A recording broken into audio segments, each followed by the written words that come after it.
በስመ አብ ወወልድ ወመንፈስ ቅዱስ አሃዱ አምላክ አሜን። የሕግ ባለቤት እግዚአብሔር ባለፈው ሳምንት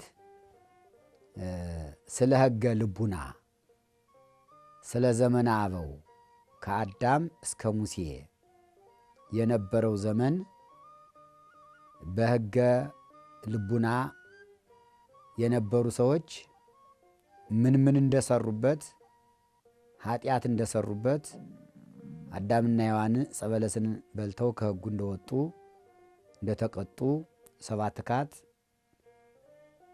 እንደተቀጡ ሰባ ሰዶም እንደተቀጡ ተመልክተናል። ዛሬ ደግሞ የምንመለከተው ከሙሴ ዘመን ከዘመነ መሳፍንት ጀምሮ እግዚአብሔር የሰራውን መጽሐፋዊ ሕግ ይሆናል።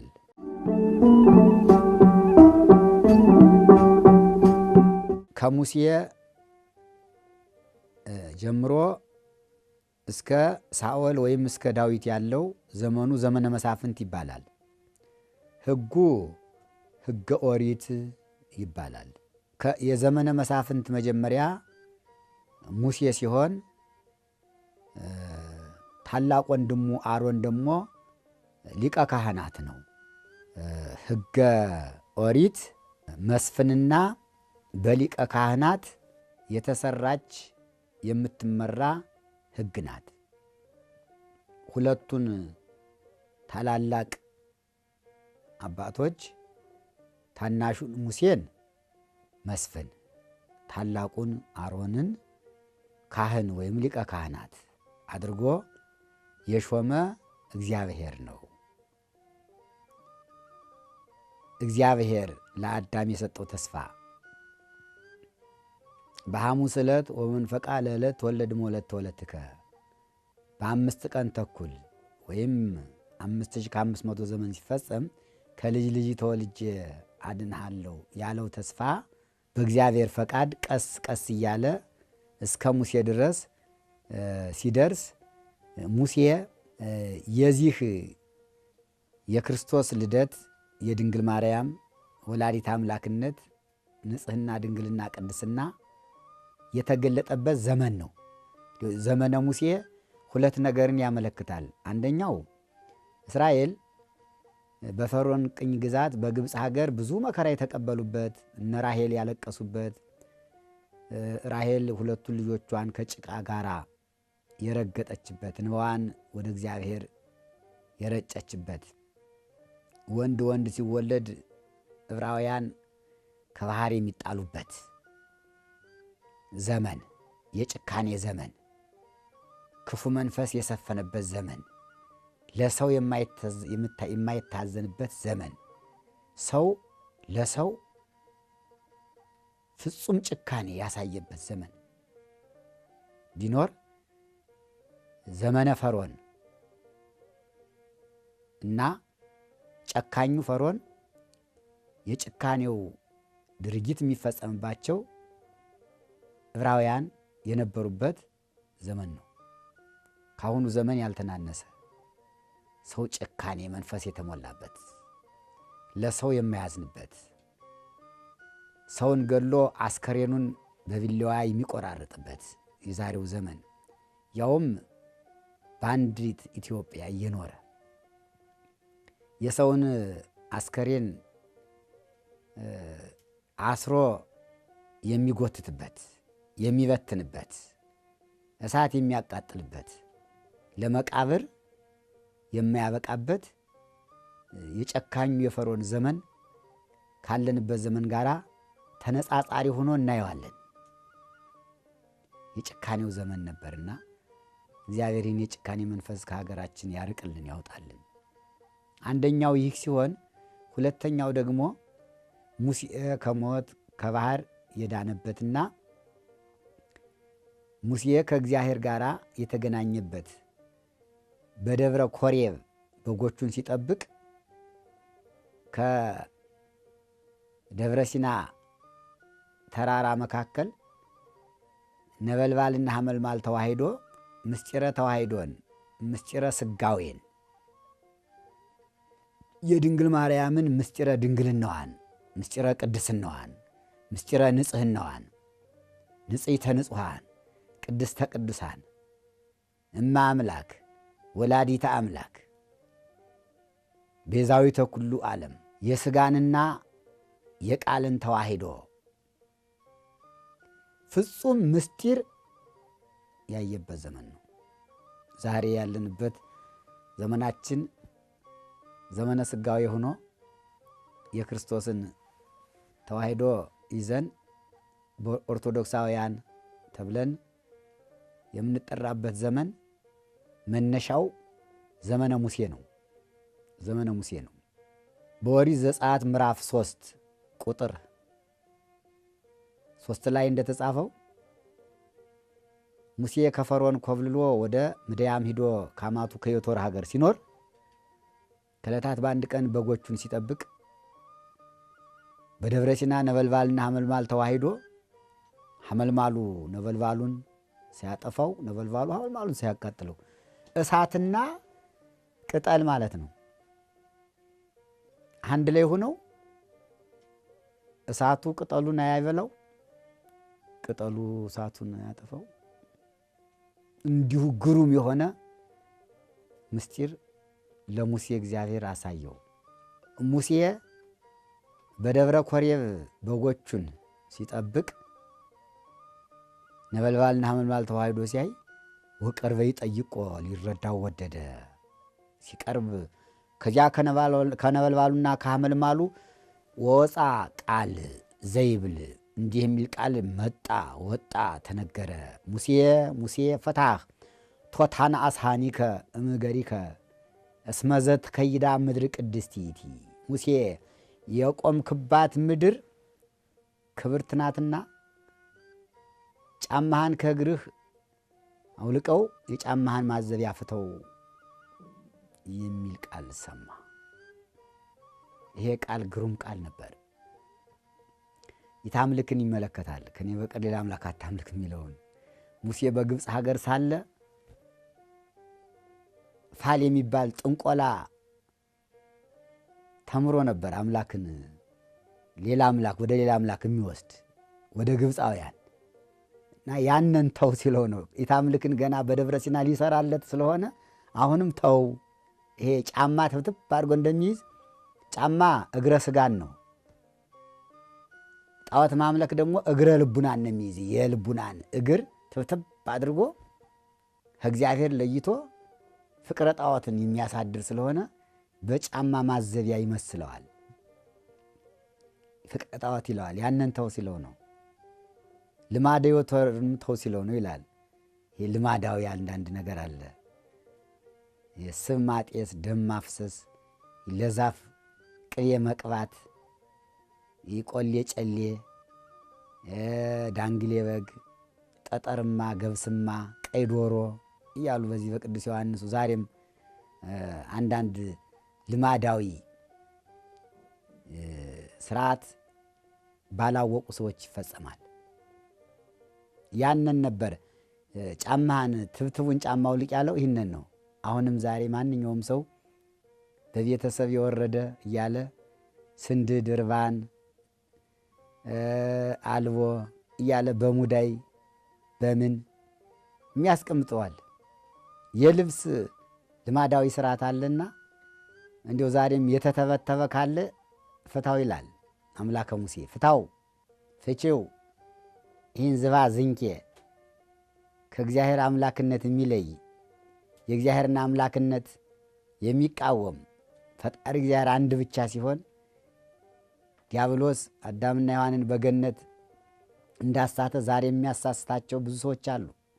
ከዚህ አምልኮ ባዕድ መለየት ይገባልና ሙሴ ጫማውን አወለቀ፣ ፈታ።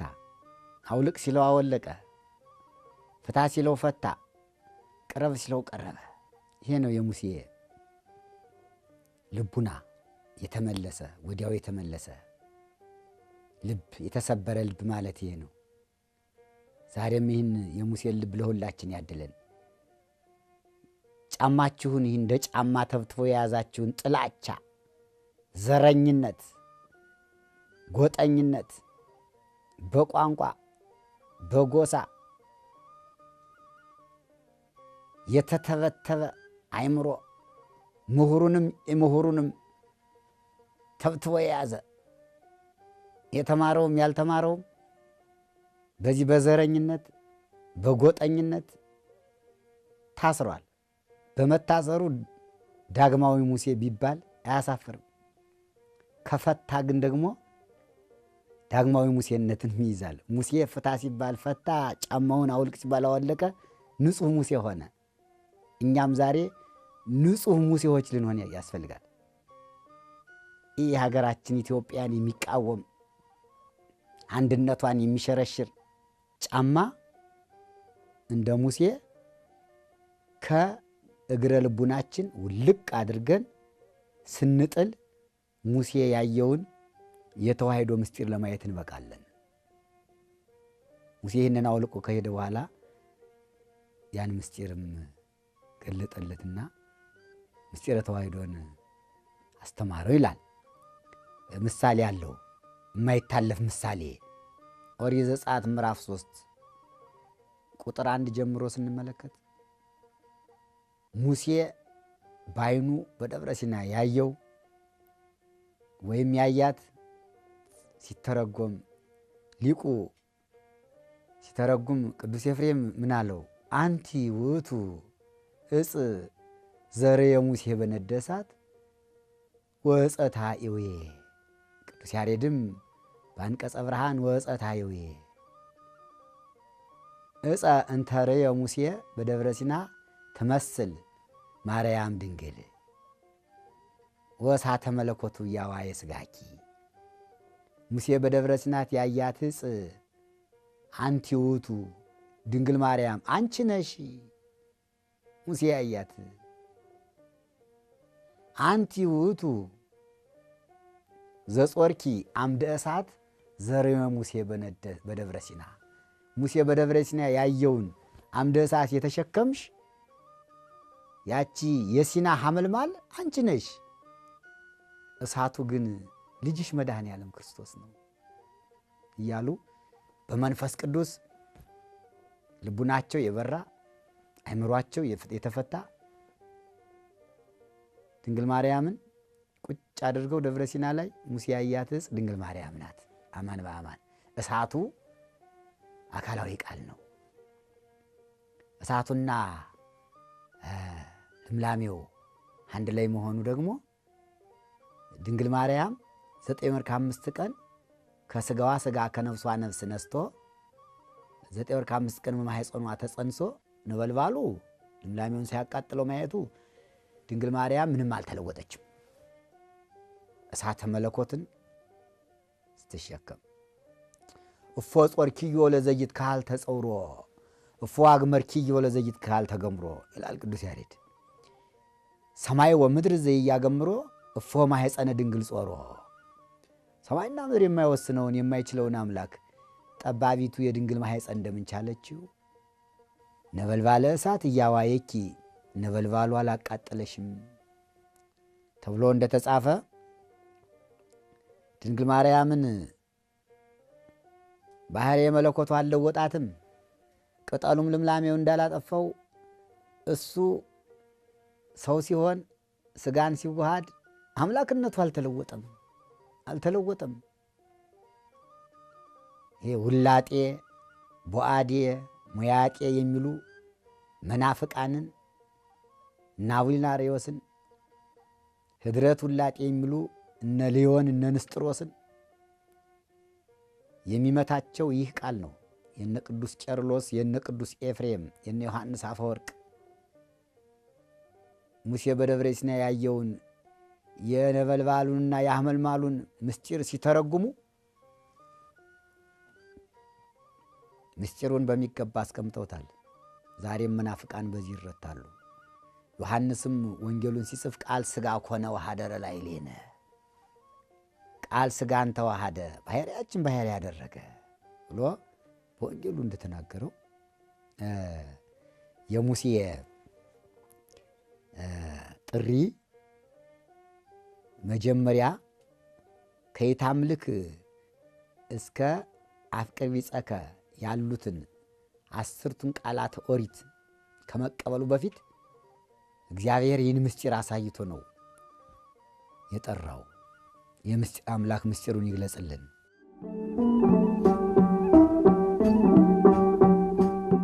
ሁለተኛው ምሳሌ ሐመልማሉ ቅጠሉ የትስብእት ነው።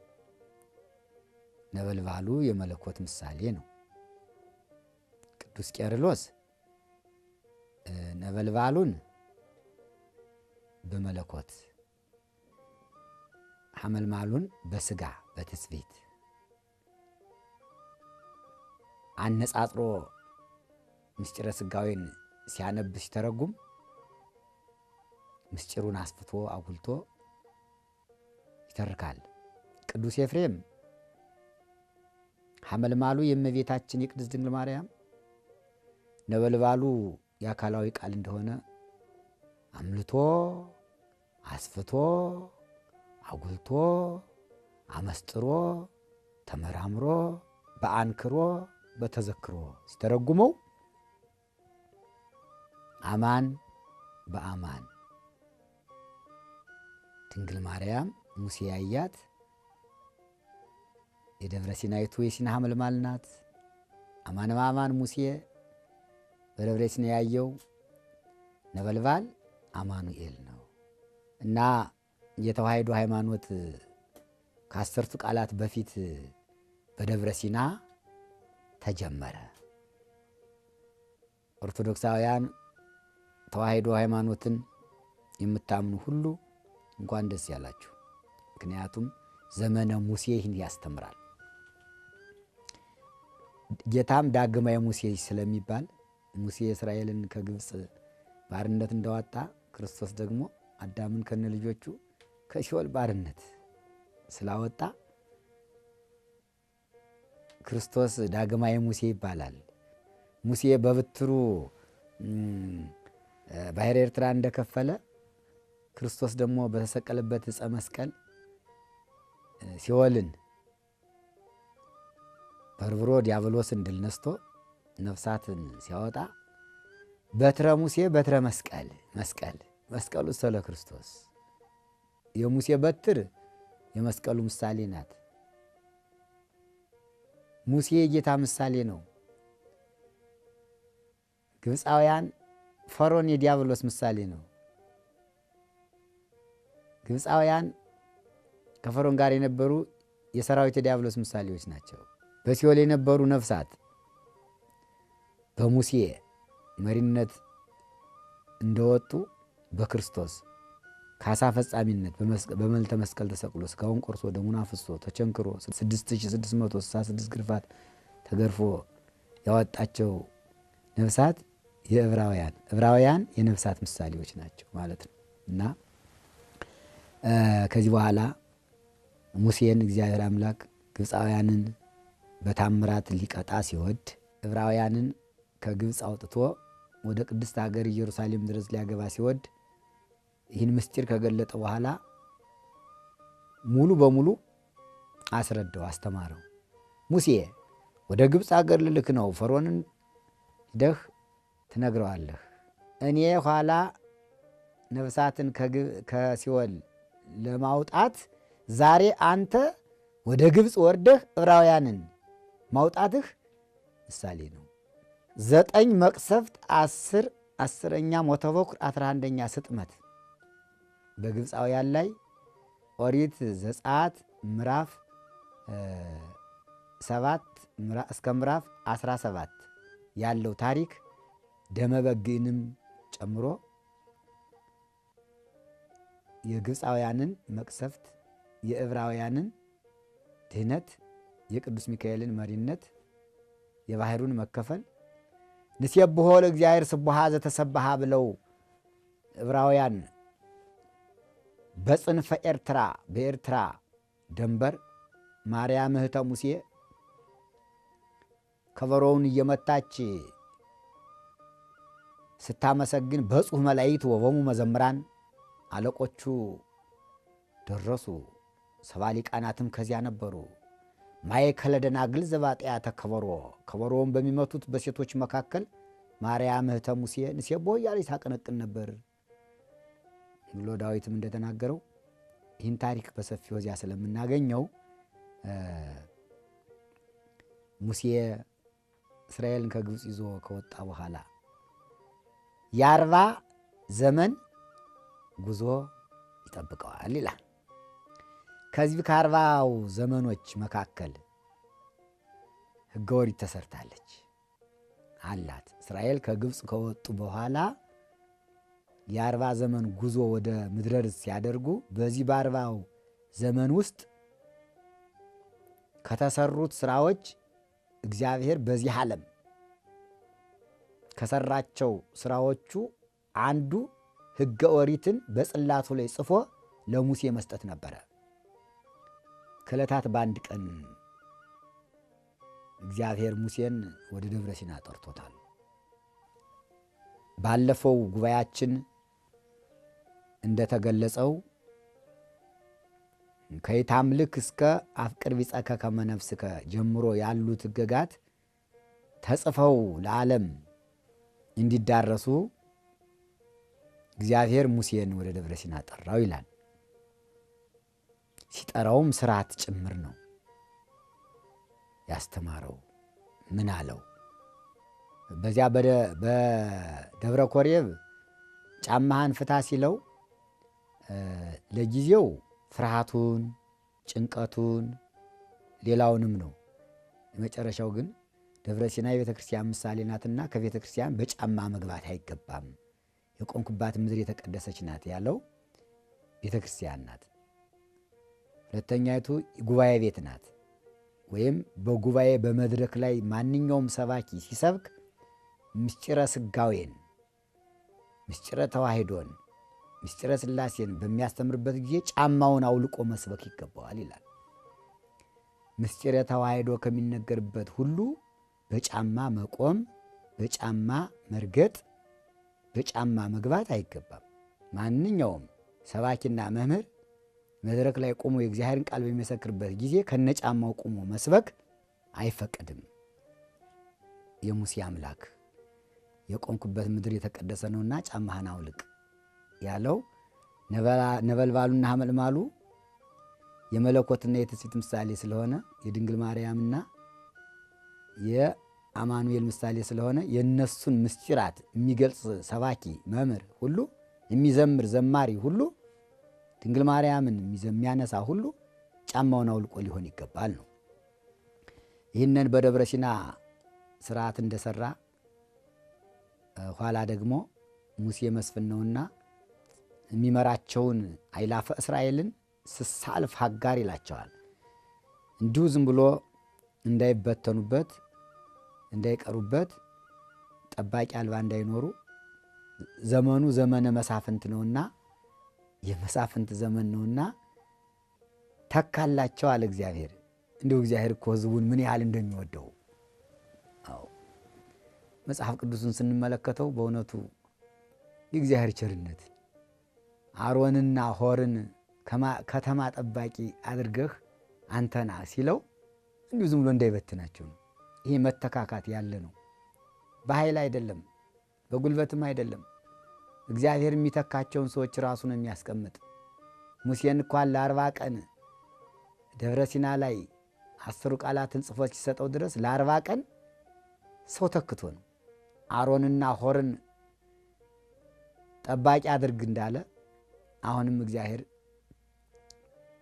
የአሮንና የሆር አምላክ እሱ ለዓለም የሚሆነውን እሱ ይተካ፣ እሱ ይምረጥ። ከዚህ በኋላ ሙሴ እንደታዘዘው አሮንና ሆርን ከተማ ጠባቂ፣ አስተዳዳሪ፣ መሪ፣ ሰሪ አድርጎ ኢያሱን አስከትሎ ወደ ደብረ ሲና ወጣ ይላል። ኢያሱ ከገረ ደብር ሲቀር ሙሴ ወደ ርዕሰ ደብር ወጣ።